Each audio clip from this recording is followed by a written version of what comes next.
Hello mga lalabs, mga vayots, magandang hapon sa inyo, no? Magandang gabi Pilipinas, magandang araw po sa lahat ng aking mga kapwa OFWs around the world. Big love shout out. At yung topic natin ngayon mga lalabs, mga vayots ay good news, no? Isa po itong good news na sandali makakalaya na daw ang Chief of Staff ni VP Sara na si Attorney Zulaika Lopez, no? Naglabas na po no yung PTB4 ng kanilang balita, no? Ayon dito sa Showbiz Fanatics, no? Pagkatapos ng kaguluhan ginawa ni Bongbong Marcos, Martin Romualdez at Liza Marcos na sa kanilang panggigipit kay VP Sara na hindi nila matibag-tibag, dinahan doon sa mga tauhan ni VP Sara. At ito yung kagandahan kay VP Sara dahil meron siyang tinatawag natin na word of honor, na sinabi niya na kapag i-contempt ang kanyang mga tauhan ay sasamahan niya doon, which is ginawa niya yun, pinaglaban niya lahat, no? At ito na nga, no? So, nagkagulo dahil nga sa gustong ipa-impeach ni Bongbong Marcos, Martin Romualdez at Liza Marcos si VP Sara para si Martin ay gustong mag-vice presidente, ayaw dumaan sa eleksyon dahil alam niya talo siya. Talo nga pala siya sa mga ilang bisis na siyang tumakbong senador. Vice presidente pa, lalo na presidente. Kaya ang ginawa ni Martin Romualdez sa sobra niyang ambisyon, inuubos niya ngayon ang kaban ng bayan, pinamimigay sa tao para siya iboto, which is hindi din naman siya tumaas ang ratings niya dahil 1% visit. At tumaas din ng 1%, 2%. Kasi 0.8 siya, di ba? Naging 1% na ngayon. So ngayon, dahil sa inis ng tao kay Bongbong Marcos, lumabas yung inumpisahan ni Peoples Konana nila ni Maui Spencer dyan sa EDSA, ngayon dumarami ang tao. At nararatol ngayon, no? Nababahala ngayon si Bongbong Marcos dahil grabe mga lalabs, mga boys ngayong araw na to. Kanina dyan sa Pilipinas, yung kaganapan, yung mga militanteng grupo, grabe din. Kinuyog din nila yung ibang mga pulis, no? Hindi yun ginawa ng prayer rally ng mga DDS, no? Nakaganti din sa pamangalan ng tawag dito ng mga militanteng grupo, nakaganti yung mga DDS na hinaharas ng mga pulis sa maisog rally doon sa saan ba? Bulacan. At yun, pinaghaharas, di ba? Doon sa lugar na Martin Romualdez, di ba? Hinaras doon, di natuloy dahil yun, hinaharangan doon ng mga malalaking dump truck. So ngayong araw na to, ito, nabahala si Bongbong Marcos dahil kahapon may mahigit 5,000, no? Marami ngayon ang mga kapulisan, may SWAT pa dyan sa EDSA. So ito muna, panoorin muna natin bago tayo doon sa balita na breaking news mga 1 or 2 hours ago, napapalalayain na di umano ang Chief of Staff ni VP Sara na si Attorney Zulaika Lopez. Dito muna tayo sa mga kaguluhan na to, kaya siguro makakalaya na itong si Attorney Zulaika dahil hindi na mapipigilan ang galit ng mga tao kay Bongbong Marcos. Kasi kapag mapatalsik man si BBM, hindi man si Martin Romualdez ang number 1 apektado dito. Si Bongbong Marcos man dahil yung kanyang reputasyon. Ang sasabihin talaga ng taong bayan, walang kwintang presidente si BBM. So ito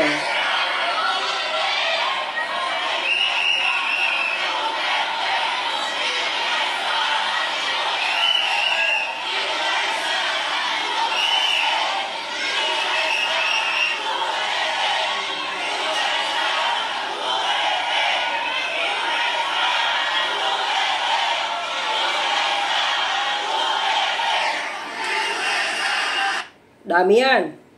So ngayon, ihambing natin yung rally na kanina ng Duterte, no? Na Inday Sara Duterte. O dito tayo sa mga militanteng grupo, nasanay talaga to sa bardagulan, basagan, no, ito. Yun, no. Isang pulis na napapatupad lamang ng kanyang tungkulin upang mapayapa at maging maayos ang araw ng Bonifacio Day.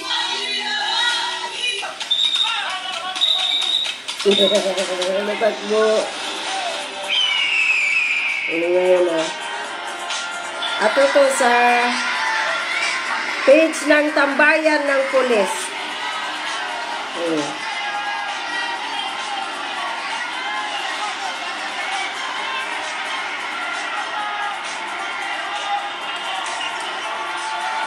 Ayan.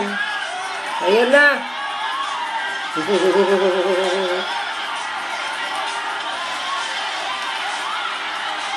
Ayan ang pulis, kawawa. Kinoyog, no?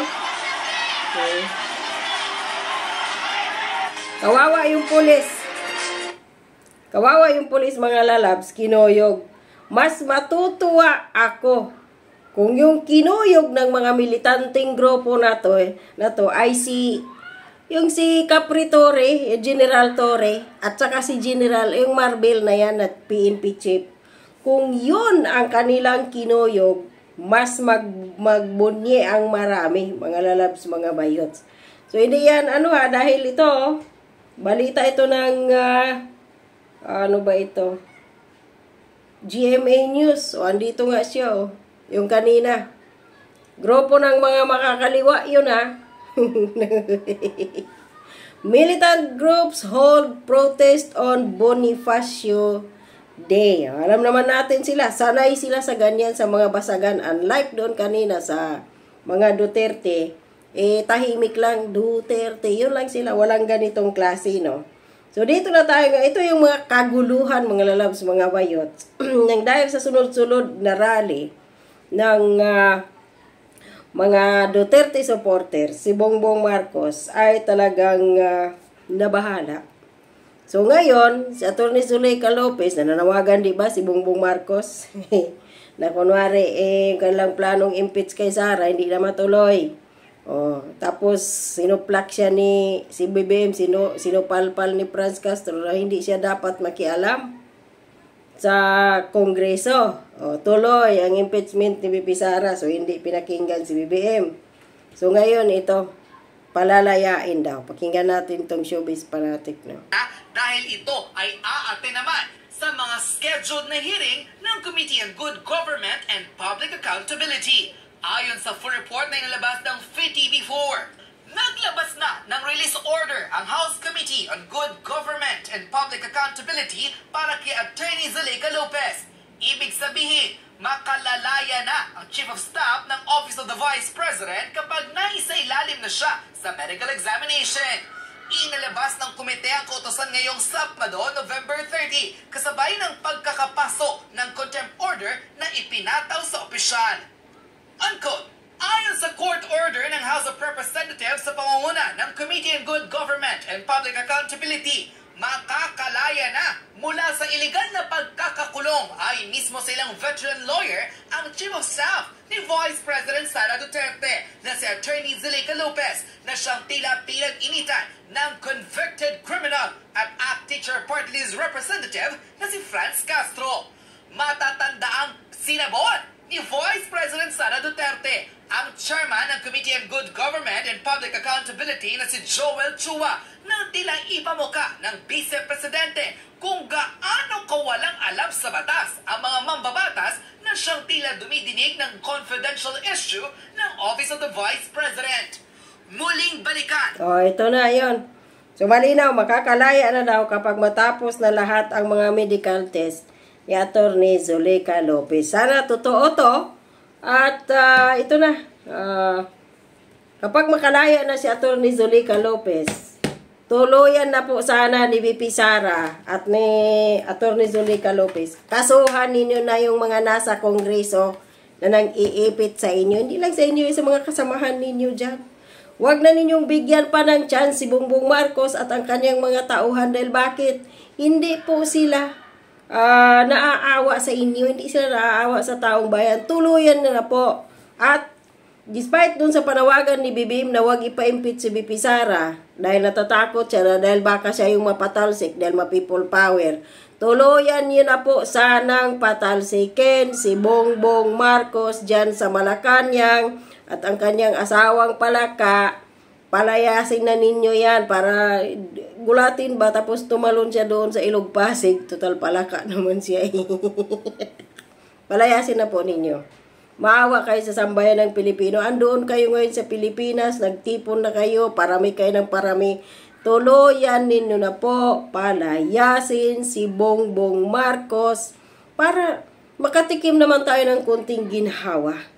No? Dahil grabe ngayon ang nangyayari sa Pilipinas, hindi talaga maganda.